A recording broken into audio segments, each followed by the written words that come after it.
Olá, amigas e amigos que acompanham aqui o canal Na Luz do Espiritismo. Eu sou William Gonçalves e este é o estudo do livro Espírita.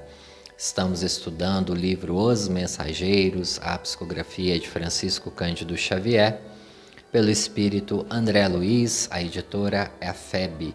Já estamos chegando no capítulo 46, com muita alegria, muita gratidão. Faltando apenas alguns capítulos aí para nós terminarmos o livro. São 51 capítulos, eu acredito que os últimos dois, vamos ver aqui, mas eu acho que dá para fazer em um áudio só, pelo tamanho do capítulo. Mas enfim, já estamos aí para a finalização deste livro, deste estudo, para as últimas semanas. E nós vamos pedindo, se você estiver chegando neste áudio primeiro, você retorne, ouça os outros capítulos, que é importante aí para o seu aprendizado. Cada capítulo vai trazer uma informação muito importante para o nosso crescimento espiritual, moral aqui na Terra. Este livro, lembrando, que o Nosso Lar é o primeiro livro da série André Luiz, é um livro que vai dizer muito sobre a colônia espiritual Nosso Lar, o funcionamento numa colônia espiritual de médio porte. Por que nós estamos falando médio porte? Porque Nosso Lar não é uma das maiores colônias, temos colônias ainda maiores do que Nosso Lar. E também nós temos colônias ainda muito mais evoluídas do que Nosso Lar. Então, muito provavelmente, por uma programação aí da espiritualidade superior, nós vamos compreender que o Nosso Lar é uma colônia aí de médio porte. Nós sabemos que também é uma colônia que estava muito próxima ao umbral, que já estava aí se deslocando para esferas mais altas. Lembrando que já passou-se aí mais de 80 anos, então pode ser que a colônia Nosso Lar já esteja hoje em outro patamar vibracional. 8 décadas passaram aí da publicação do livro Nosso Lar, então muitas coisas podem ter se alterado ali no plano espiritual. Nós estamos falando aqui de 80 anos atrás, então nós estamos dizendo que naquela época a colônia Nosso Lar ainda não era uma colônia mega evoluída, mas já tinha ali um número limitado de espíritos. Portanto, nem todo espírito que desencarna irá para a colônia Nosso Lar. Nós temos diversas outras colônias em diversas regiões do país, do Brasil e do mundo. Cada estado pode ter diversas colônias, dependendo do tamanho, da extensão. Nós conversamos aqui no livro também, demos o exemplo, quando a gente falou das colônias, que uma cidade não necessariamente tem uma colônia, mas às vezes uma colônia abrange várias cidades, vários grupos de cidades menores. Outras é uma colônia por cidade, vai depender muito aí das questões espirituais da região. Mas não necessariamente você desencarnando, você vai para o Nosso Lar. Acaba que o Nosso Lar ficou muito famoso, devido ao livro, perdão. E também Alvorada Nova, ali é uma colônia próxima ali à região de São Paulo, do interior de São Paulo, também ficou muito conhecida, enfim. E aí as pessoas acabam se ligando mentalmente a essas colônias, mas não necessariamente você irá para esta colônia. Então, o primeiro livro, Nosso Lar, vai dizer muito sobre a colônia. Já o segundo livro, que é Os Mensageiros, nós vamos observar uma primeira parte ali nas colônias, com os médiuns que fracassaram, com os espíritos que chegam ali com algum fracasso psíquico ou mental de alguma forma, que voltam com as questões ou com as obrigações não cumpridas no plano material e vão ter que retornar ao plano físico mais uma vez para trabalhar, para crescer. O próprio André Luiz não vai fugir a isso, pessoal. A lei de Deus serve para todos. André Luiz, por mais que durante esses livros ele tenha evoluído muito, ele mesmo, durante toda a sua obra, vai dando pistas que iria reencarnar, precisaria reencarnar, porque deixou várias pontas abertas aqui na Terra, vários débitos. No próprio livro Nosso Lar ele fala ali de 2 grandes débitos que ele teve: a expulsão de uma família de uma casa, colocando eles na rua. Também teve ali a questão com a jovem que ele seduziu, que trabalhava na casa dele. E ele, infelizmente, não cumpriu com as palavras, porque a gente sempre fala, ninguém é obrigado a prometer nada a ninguém. Uma vez prometido, deve-se cumprir. Então, por isso mesmo, devemos pensar muito antes de falar ou de prometer algo para alguém. Promessa lançada ao ar deve ser promessa cumprida. Então, André Luiz fez ali uma promessa de amor para aquela jovem e infelizmente não cumpriu e vai sim retornar. Mais uma vez ali, provavelmente trazendo ela ou como filha ou como uma futura esposa, enfim, são laços que nós vamos voltando ao plano físico para mais uma vez retornar ao aprendizado.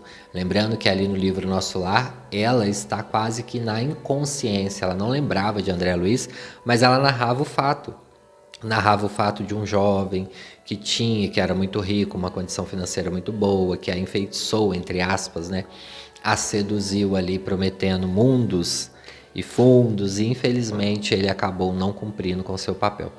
Então, nem mesmo André Luiz vai fugir às leis divinas, porque todos estamos aqui para evoluir. Quem chega ali na década de 90, vendo o André Luiz, um espírito tão maduro, trazendo mensagens tão pontuais, tão bacanas, obviamente que esta evolução irá ajudá-lo na próxima encarnação para que ele tenha mais equilíbrio, mais maturidade, mais bom senso para lidar com todas as questões atinentes à espiritualidade. Lembrando, né, que todos os bônus espirituais que nós adquirimos, seja no plano espiritual, ou seja, quando estamos desencarnados ou quando nós estamos encarnados, são ferramentas que utilizaremos a nosso favor no futuro. Não é como troca, pessoal, não vamos entender isso como uma troca. Eu fiz o bem na outra vida, agora eu vou ganhar um benefício na próxima encarnação. Não é nada disso. Se estamos entendendo o Espiritismo assim, ainda estamos entendendo ele errado. Não é uma moeda de troca. Você não vai lá fazer um almoço para as pessoas em situação de rua, montar uma cesta para as famílias carentes, evangelizar uma criança, evangelizar os jovens, fazer uma palestra espírita. Você não vai ganhar um saldo bancário na sua conta espiritual. Não tem nada disso, pessoal. Quando a gente faz o bem para o próximo, nós adquirimos conhecimento, maturidade espiritual, evolução moral. E é isso que nos ajudará a enfrentar os desafios, sejam eles quais forem. Porque os espíritos superiores trazem essa calma, essa paz, essa consciência quando estão encarnados.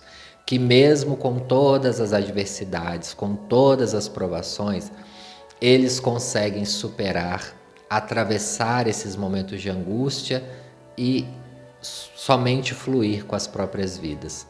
Não é que eles não sintam, uma vez encarnado, é impossível nós não sentirmos emoções como raiva, tristeza, angústia, vontade às vezes de não fazer nada. Porém, o espírito que vai adquirindo uma moralidade, ele vai tendo uma força espiritual muito grande. Portanto, por isso que Kardec vai nos ensinar, fora da caridade não há salvação.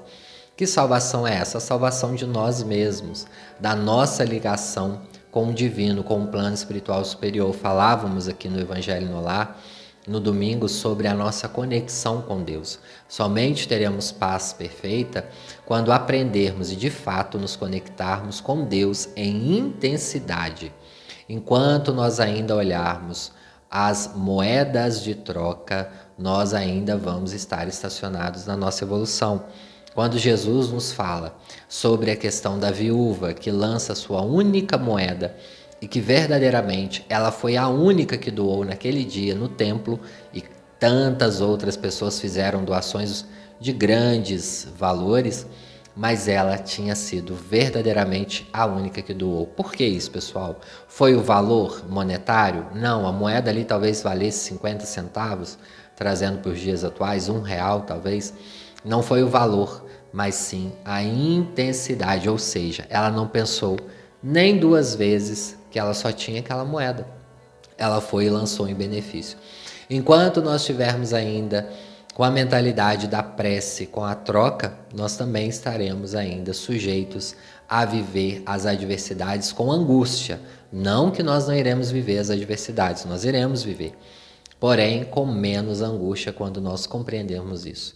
No Evangelho segundo o Espiritismo, nós vamos aprender sobre a prece, por exemplo. Quando nós vamos fazer uma prece, o que a espiritualidade superior nos explica lá? Com a passagem de Jesus. Jesus vai dar o exemplo de duas pessoas que sobem ao templo. Um vai bater ao peito e vai dizer: ó Jesus, eu fiz isso, eu fiz aquilo outro, eu sei disso, eu ajudo as pessoas, eu preciso dessa ajuda. O outro, apenas em poucas palavras, fala: Senhor, eu sei que eu errei, mas eu preciso da sua ajuda. A humildade daquele homem, naquele momento, entrega a prece dele verdadeiramente à espiritualidade superior. E assim nós vamos caminhando nas encarnações, porque nos perdemos nessa questão da troca. Por isso que quando André Luiz vai dizer lá no nosso lar, no livro Nosso Lar, sobre o bônus hora, o que seria o bônus hora, né? Deu o maior estardalhaço no movimento espírita. Então existe o dinheiro no plano espiritual, não é um dinheiro físico, monetário, como nós estamos aqui, e sim um ponto que a gente vai ganhando, mas não como moeda de troca.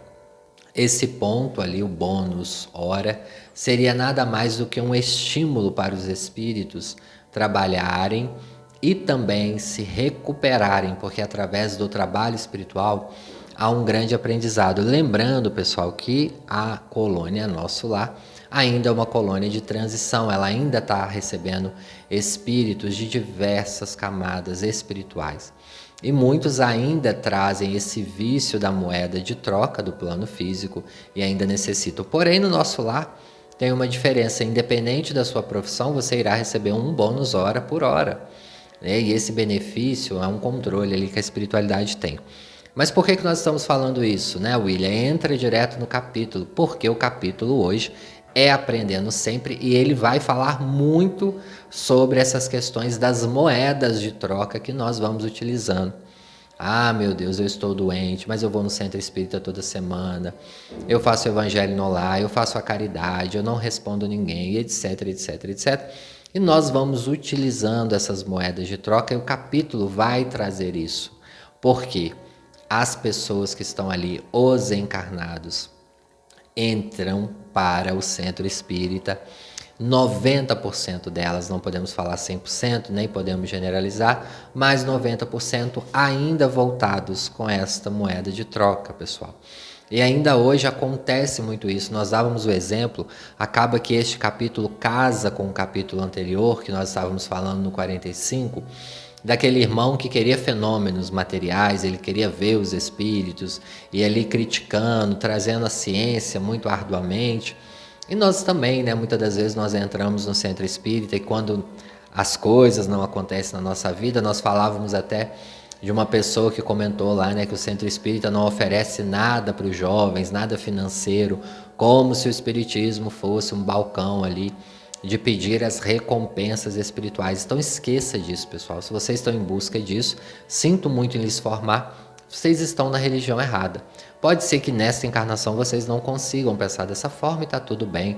Numa outra vocês voltam com essa consciência.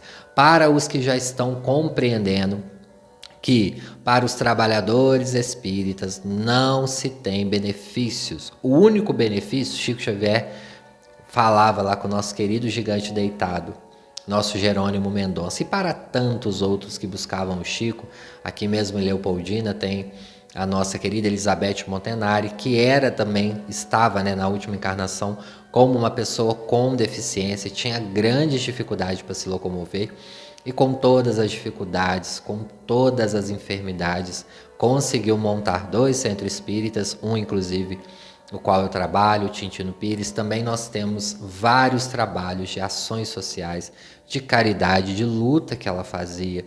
Quantas das vezes as histórias que nós ouvimos aqui da Elizabeth, passava madrugada na época de Natal tentando colher donativos, alimentos, brinquedos para as crianças.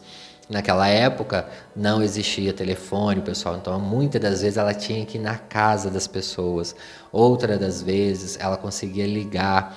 Mas você imagina, uma pessoa com extremas dificuldades físicas, mas nunca deixou essas dificuldades abater. O próprio Chico Xavier fugiu às leis da matéria? Jamais. A gente vê Chico aí com muitos adoecimentos, vários inclusive, pequenos ou em maior grau, mas que também não deixou ele desanimar. Foram mais aí de 70 anos de mediunidade, de trabalho ostensivo no bem. Temos Jerônimo Mendonça também, que eu sempre dou exemplo aqui no canal.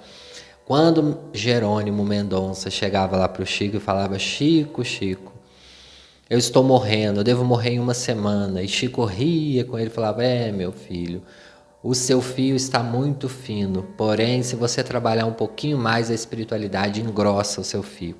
A espiritualidade, pessoal, principalmente a superior, que está acima, muito acima de nós, eles conhecem de fato os nossos propósitos na Terra. Não que o trabalhador espírita vai ter também somente punição. Não, eles sabem as pessoas que são úteis na Terra e o tempo também que vai ser útil. Vai chegar um momento em que nós não iremos mais ser útil aqui para o plano físico e nós iremos nos despedir, sem contar as nossas programações reencarnatórias. Nós vamos ver aí grandes vultos do espiritismo que viveram 30, 40 anos e que deixaram um legado enorme. Outros viveram mais de 90, outros viveram quase 100 anos. E não estou falando aqui nem dos médiuns mais famosos, porque tem tantos outros médiuns que nem aparecem na mídia que vivem em muitos anos. Tudo é da programação reencarnatória. Agora, nós vamos relembrar mais uma vez a frase do Chico: não se acreditem quitados com as leis divinas por meros trabalhos espirituais, por pequeninos trabalhos espirituais. Frase do Chico, inspirada aí pela espiritualidade superior, se eu não me engano pelo Emmanuel, mas muito provavelmente por espíritos muito mais superiores. Nossa, William, mas então o espiritismo só nos oferece coisas ruins, a gente vai ter mesmo que enfrentar os desafios da vida. Pessoal, sempre foi assim, né? No mundo teríamos aflições. Porém, todavia, no entanto, tem benefícios sim. A felicidade inigualável daqueles que vivem a espiritualidade superior diariamente, o contato com Deus. É uma felicidade que dinheiro no mundo compra, que propriedade nenhuma compra. É uma felicidade espiritual, integral, de dever bem cumprido. Essa felicidade, não sei se todos aqui já conseguiram sentir na vida, mas um dia vocês irão sentir. A felicidade do dever cumprido, de servir ao outro com muita gratidão. Esta felicidade de chegar no plano espiritual também aplaudido pelos espíritos superiores, com a missão cumprida, como foi o caso de Bezerra de Menezes, e tantos outros que ultrapassaram o limiar da vida física e chegaram ao plano espiritual sendo honrados, como a rainha que estava lá e que escreveu no Evangelho segundo o Espiritismo sobre a caridade moral. Ela falou: qual felicidade eu tive de ver que as pessoas que eu ajudei no plano espiritual eram muito mais evoluídas que eu, e eu tive a oportunidade de servi-las. Como nos diz também irmão Benedito, um dos mentores que trabalha conosco: é melhor servir do que ser servido, porque servindo você trabalha o amor, a compreensão, a compaixão. Pode te faltar tudo nessa vida, do alimento, da roupa, tudo, mas não lhe faltará a assistência dos amigos superiores. Eles sempre estarão prontos a nos ajudar, principalmente aqueles que conseguem se ligar mentalmente com eles. Não que eles fazem diferença, pessoal, mas é muito mais fácil um passe, muito mais fácil uma água fluidificada para aqueles que têm fé, para aqueles que acreditam no benefício do plano espiritual. Quantas curas, quantos processos desobsessivos, quantos milagres nós vamos testemunhando ao longo dessa vida. Eu falei com vocês que esse ano de 2023 eu estou completando 2 décadas de trabalho ativo no movimento espírita, e sou muito grato por isso, e já vi diversas pessoas entrando no centro espírita realmente sem forças alguma, pronto de suicidar-se, pronto de fazer uma loucura na sua vida, mas modificar a sua vida completamente. Quantas pessoas que adentram no centro espírita e modificam as suas estruturas de vida, diminuem vícios, diminuem queixas, melhoram o seu padrão vibracional. Não são abolidas de suas faltas. É claro, o Chico vai nos dizer, né, que a misericórdia divina possa sempre nos encontrar trabalhando no serviço do bem, para que possa adiar o recebimento, né, o pagamento das nossas faltas. Enfim, nós estamos falando isso tudo porque já faz parte do capítulo, tá, pessoal? O capítulo é Aprendendo Sempre. E neste capítulo, Aniceto vai falar muito sobre isso. Aniceto vai nos dizer que ali estavam congregados 35 espíritos encarnados. Porém, No plano espiritual haviam mais de 200 espíritos, então 35 estavam encarnados, 200 estavam ali desencarnados.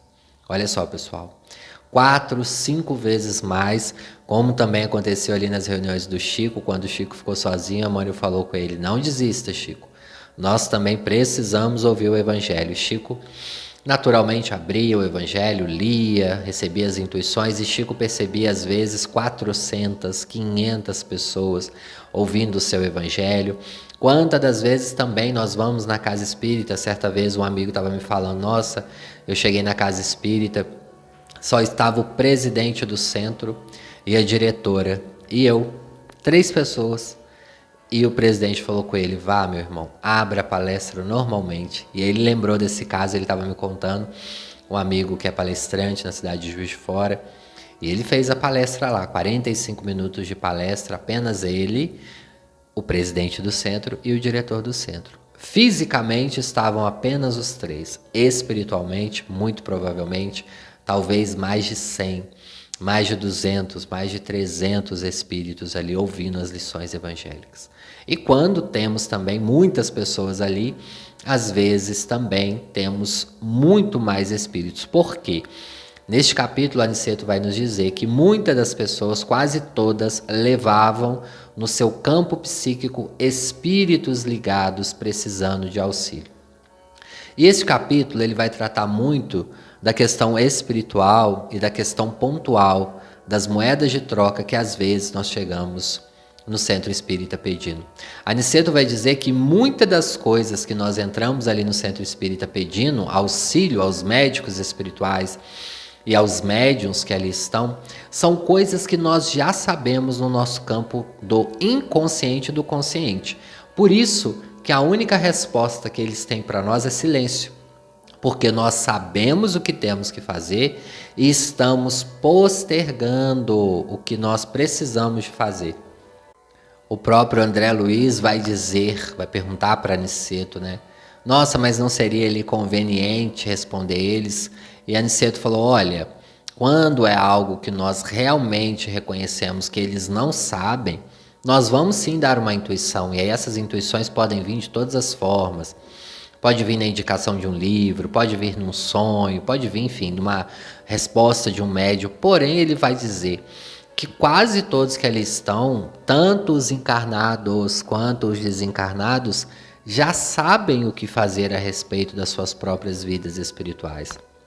E olha só, pessoal, quantas das vezes nós estamos ali realmente perguntando à espiritualidade o que fazer, socorro, e essa resposta já está em nós mesmos. Só precisamos de um pouco mais de silêncio, de autoconhecimento. Conhece-te a ti mesmo, a famosa frase aí tão dita nas palestras espíritas. E quantos de nós ali estamos? Às vezes as pessoas falam: nossa, eu vou na palestra espírita, até chato, porque sempre é o mesmo assunto. Sim, porque ainda é o que nós precisamos de ouvir. Se nós não precisássemos de ouvir, mudaria o tema. Quando o Emmanuel vai nos dizer ali, através de Chico, que ele foi numa conferência no plano espiritual estudar sobre o Evangelho, ele sentiu-se como um crocodilo diante das entidades que estavam ali estudando o Evangelho. E que enquanto houver ainda um que não estiver praticando o Evangelho no planeta Terra, ainda é necessário que falemos das moralidades, do bom senso, da caridade, do amor ao próximo. E ainda falta muito, né, pessoal, se a gente for olhar assim. Então, você sabe quanto tempo você está estudando aí as questões espirituais, seja no espiritismo ou seja em outra religião, porque aqui Aniceto vai dizer também sobre outras religiões. Ele fala: ninguém conhece o Cristo por acaso. E nem sempre é o Cristo, mas os ensinamentos dele, seja em qual religião for, você já está em contato com as lições cristãs. Todos nós, pelos nossos inconscientes e conscientes, nós já sabemos a trilha.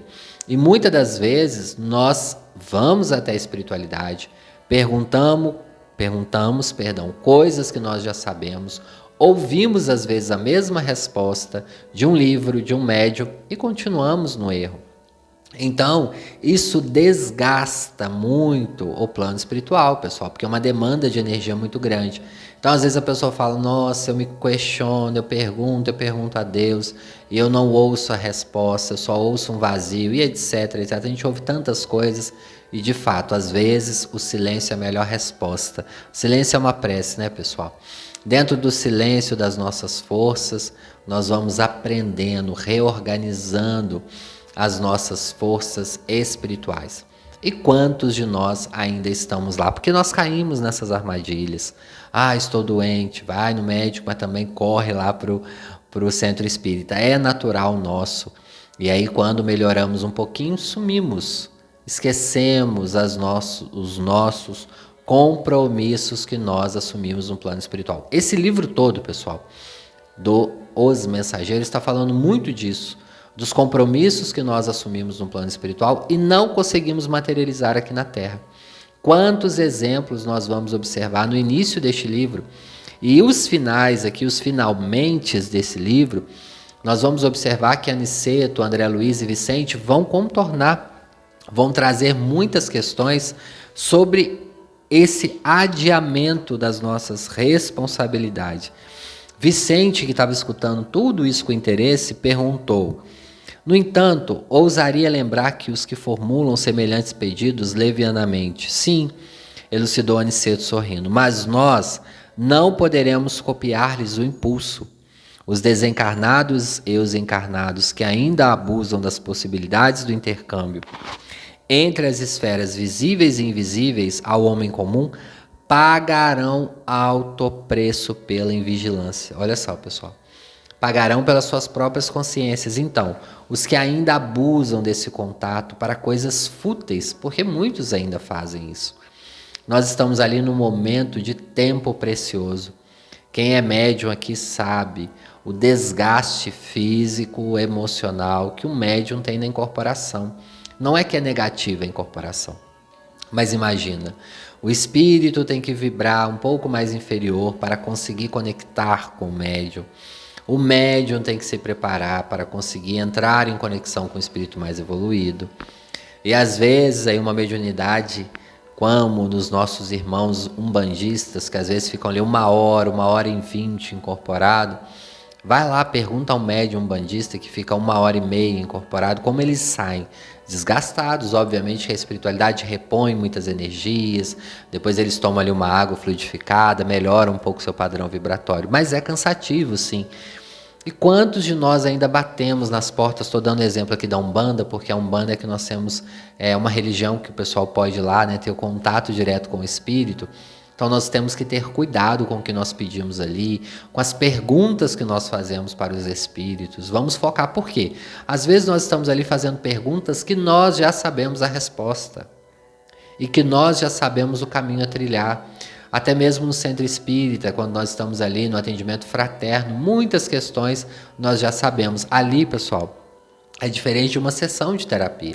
Na sessão de terapia, sim, é para você debater sobre a sua dor, as suas questões, as suas dúvidas.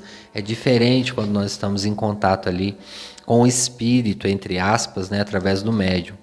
André Luiz pergunta: neste caso, perguntei respeitoso, como corresponder aos pedidos de orientação que vêm do plano espiritual?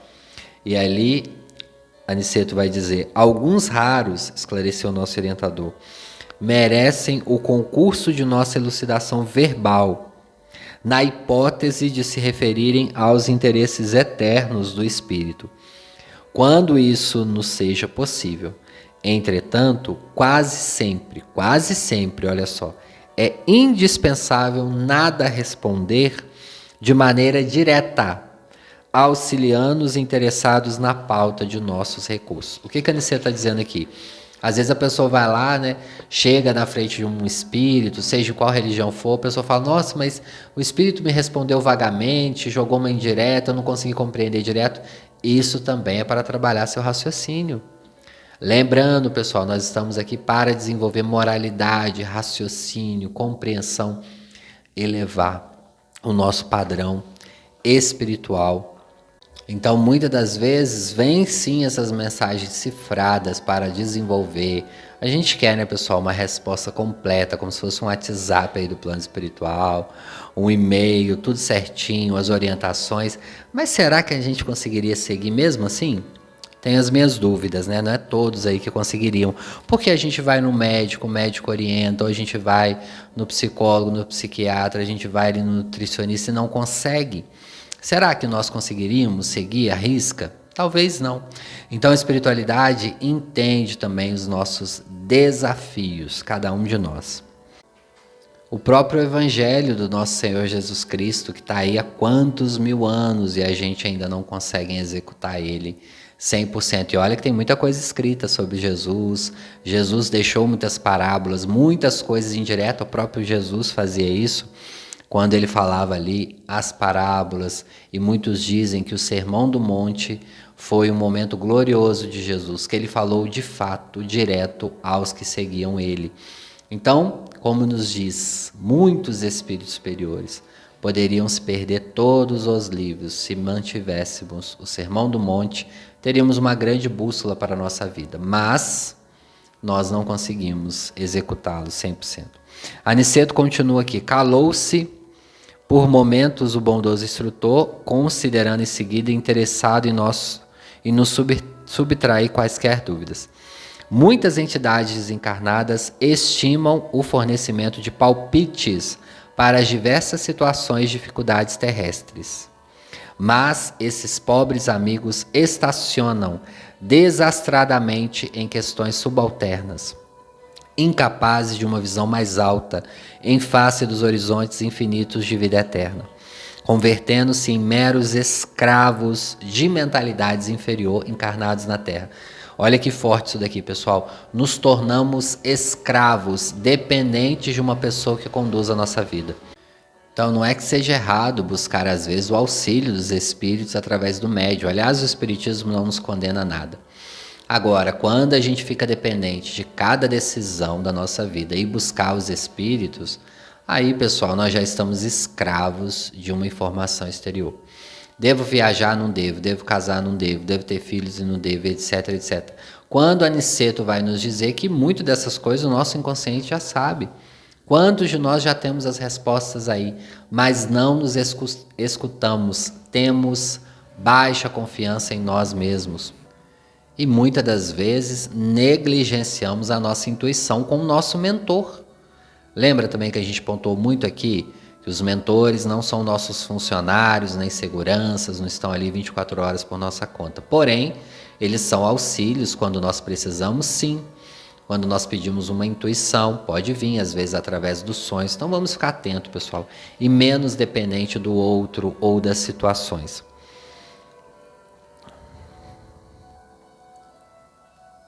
E aí Aniceto pergunta, então o que acontece, né, com essas pessoas que se põem a brincar na encarnação? E aí nesse instante, um dos clínicos espirituais aproximando foi gentilmente saudoso para Aniceto, que lhe disse depois de apresentá-lo. Dispõe de nossa colaboração, enfim, aqui ele vai falar que eles vão ser chamados para atender 2 casos, pessoal. Esses 2 casos são os próximos capítulos, são muito interessantes, obviamente. E aí, é claro que Aniceto aqui não responde, ele deve responder no próximo, mas eu suspeito que ele vai dizer que quem brinca na encarnação, infelizmente, indubitavelmente, precisa retornar às provações que sucumbiu aí, que deixou para trás. Capítulo muito forte, pessoal, 2 capítulos aí, 45 e 46, chamando a nossa responsabilidade, como nós estamos enxergando nossa questão espiritual. Não é só nós espíritas. Eu sei que muitos amigos aqui que ouvem o canal são de outras religiões, né? Em especial nossos irmãos umbandistas, candomblecistas ou universalistas.